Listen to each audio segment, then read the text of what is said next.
नमस्कार। ये मासूम चेहरे जो आपको इस वक्त स्क्रीन पर दिख रहे हैं, बोरे पर बैठकर किसी के हाथ में बस्ता है, कोई प्लास्टिक के थैलियों में अपनी किताबें स्लेट लेकर आई हैं, बच्चियां हैं, कुछ बच्चे हैं। फटे कॉपी इनके हाथ में है, सस्ते कलम है। और ये हमें आज से बहुत साल पहले, लगभग एक दशक पहले, दो दशक पहले, जब हम छोटे थे, पता नहीं आप में से कितने लोगों के पास ये मौका मिल पाया कि आप इस तरह से पेड़ के छांव के नीचे बैठकर पढ़ाई कर सकें।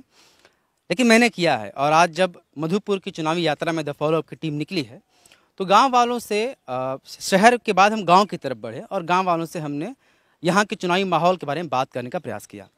उस चुनावी माहौल के बीच में हमें शिक्षा का एक नया स्वरूप ये देखने को मिला, जो आज भी जिंदा है। इससे आप उपलब्धि मानिए गाँव की, या अगर आप इससे शर्मिंदा होना चाहते हैं वो भी बात है, लेकिन शिक्षा व्यवस्था क्या है और आज भी भारत जैसे देश में 21वीं सदी में किस तरह शिक्षा दी जा रही बच्चों को, यह देखने वाली बात है। और यह तब भी शुरू हुआ जब लॉकडाउन हो गया इस देश में। जब स्कूल बंद हो गए तो विभूति जी हैं, विभूति जी से बात करते हैं। इन्होंने ये निर्णय किया कि क्यों ना आसपास के बच्चों को इस तरह से खुले वातावरण में पढ़ाया जाए। मैं इनसे बात करूं इसके पहले, शांति निकेतन एकमात्र ऐसा संस्थान है देश में जहां पर अभी भी खुले मैदान के नीचे, खुले मतलब आसमान के नीचे पढ़ाया जाता है। विभूति जी, कैसे हैं आप? ठीक है। हम लोग चुनावी माहौल कवर करने के लिए निकले थे, तभी गाड़ी से दिखा कि आप यहाँ बच्चों को पढ़ा रहे हैं। कब से पढ़ा रहे हैं आप ये? हम पढ़ा रहे हैं लॉकडाउन से पहले से। लॉकडाउन जब लग गया तो बच्चा लोग इधर उधर भटकने लगा, खेलने लगा। तो हम सोचे भाई कहीं इधर उधर भटक रहे हैं, चलिए हम बैठा देते हैं, है ना। और इधर उधर जो तने मुने सिखल है वो कहे भूल जाएगा, ये हम प्रक्रिया जारी रख दें, ये हम चालू करके रखे हैं बच्चों को। हाँ, ये बात है सही कि बच्चे जल्दी भूल जाते हैं, कुछ याद करेंगे अगर 2 महीना का बच्चा है, देहात का बच्चा उतना ही लोग प्रोग्रेस में नहीं रहता है ना। इसलिए हम बच्चों को बैठा करके वही फिर सिखा हुआ चीज़ को सिखला रहे हैं, है ना। आपको देख के हमको बहुत पुराने टीचर की याद आ रही है कि आपका शर्ट का पैकेट फटा हुआ है, आप लुंगी में नहीं, वाकई जो बात है। और जो शिक्षा पहले नहीं, बचपन में जब हम शिक्षकों को देखते कि भाई मास्टर साहब जो जनरली गरीब हुआ करते थे, कब कितना तक पढ़े हैं आप? मैट्रिक के हैं। हाँ, अच्छा, बच्चों को पढ़ा रहे हैं। जी सर। बताइए कि क्यों आपको लगा कि ज़रूरी है बच्चों को पढ़ाना? अगर नहीं पढ़ाते, खेलने दिया था, क्या दिक्कत था? नहीं नहीं नहीं, वो तो इस तरह बच्चा इससे संतुलन बिगड़ जाएगा नहीं लोग को, है कि ना। बच्चा को तो भविष्य के सुधारना है ना, है कि ना। तो इसलिए बच्चा को पढ़ाना बहुत ज़रूरी है। क्या क्या पढ़ाते हैं आप? आप मैथ बताते हैं, इंग्लिश बताते हैं, हिंदी बताते हैं, है ना? हाँ ठीक। अच्छा, इसके पहले भी पढ़ाते थे कि इसी बार शुरू? नहीं, इससे पहले और भी हम पढ़ाते थे। कुछ पैसे भी लेते होंगे बच्चों से? हाँ लेते, जो देता है खुशी मन से है, लेकिन मेरा दिल चाहे, लेकिन यही है कि जब बच्चों लोग को सुधार दें हम। हाँ। अच्छा, कहाँ से बच्चे आते हैं? बच्चा ही अपने घर गांव का है, का है सब।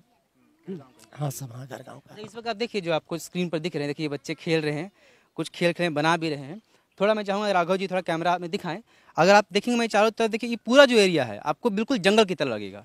गाँव के नाम पर 2-4 घर मुश्किल से दिख रहे हैं और बड़ी दूर से बच्चे पढ़ने के लिए आते हैं, बोरा लेकर खुद आते हैं और यहाँ बैठकर पढ़ रहे हैं। और यही हुआ कि जब लॉकडाउन हुआ और स्कूल बंद हो गए तो इन्हें, विभूति जी को लगा कि कोई भटक ना जाए, बच्चे अक्सर भूल जाते हैं, पढ़ाई नहीं हो पाती है, तो ये चीज़ हो जाता है। थोड़ा सा और थोड़ा पॉलिटिकल एंगल समझते हैं।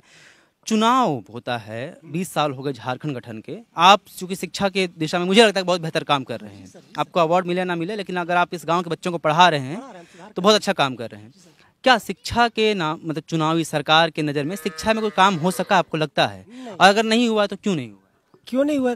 सरकार इसमें थोड़ा केयरलेस किया है, शिक्षा के विषय में कुछ देख रेख कर ही नहीं रहा है कि नहीं। शिक्षा के देख रेख करता तो इस तरह बच्चा जो है सो खराबी ना होता।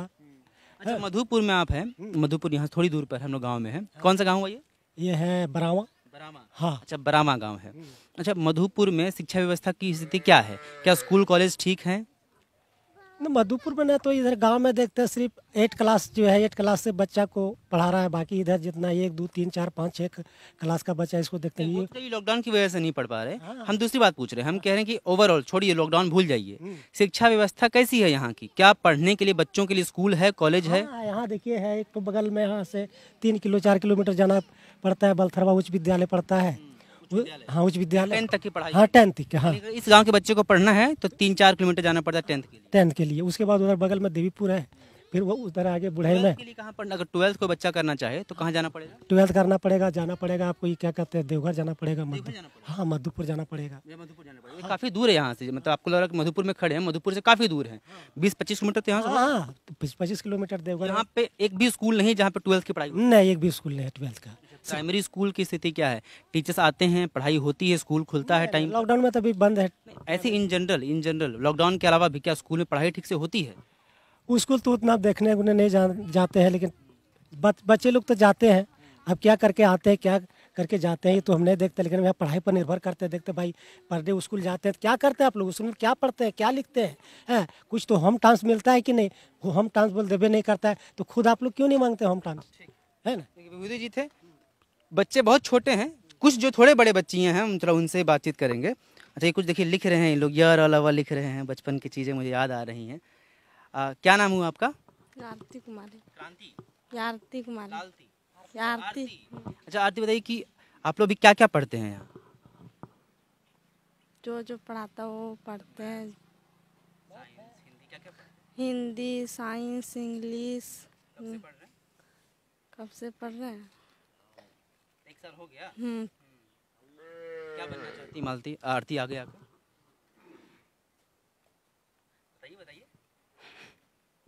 सोचते पढ़ाई करें, कुछ तो सोचती होंगी कि हम कुछ बढ़ना है आगे, या ऐसे ही पढ़ रहे हैं?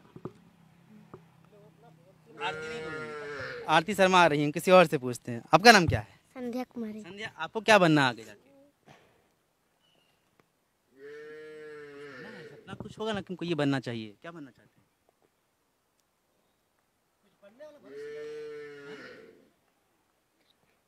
अच्छा, बच्चियाँ बोल नहीं पा रही हैं कि क्या बनना है। खैर, हमें मेरा मकसद यही था दिखाने का आपको। देखिए किस तरह से खुले आसमान के नीचे बच्चे पढ़ रहे हैं, और शिक्षा पर बहुत महत्वपूर्ण बात विभूति जी ने बताई कि मधुपुर में जो है वो स्थितियाँ उस तरह से नहीं है जिस तरह होनी चाहिए, और स्कूल जो है बहुत दूर है यहाँ से। मैं चाहूँगा कि चुनाव के इस मुद्दे पर जब मधुपुर की जनता हमें देख रही है, द फॉलोअप को देख रही है, मधुपुर की जनता ये भी देखे कि शिक्षा व्यवस्था को लेकर क्या मुद्दा बन पा रहा है, और क्या चुनाव में इस बार शिक्षा के मुद्दे पर वोट डाले जाएंगे। क्या रोजगार का मुद्दा, बिजली पानी का मुद्दा, क्या जमीन से जुड़े वो मुद्दे जो इंसान के लिए ज़रूरी हैं, क्या उन पर वोट डाले जाएंगे? अगर नहीं तो आपको ये तस्वीर देखनी चाहिए, और भारत की ये तस्वीर क्या तस्वीर आपके सामने पेश करती है, यह भी ज़रूरी है। इसे देखिए, और इसके आधार पर चुनाव में अपनी सहभागिता दिखाते हुए आप अपना महत्वपूर्ण वोट जो है वो डालें। आप देख रहे हैं द फॉलोअप, अपने सहयोगी राघव के साथ में विवेक। नमस्कार। thefollowup.in. Like, share, and subscribe. www.thefollowup.in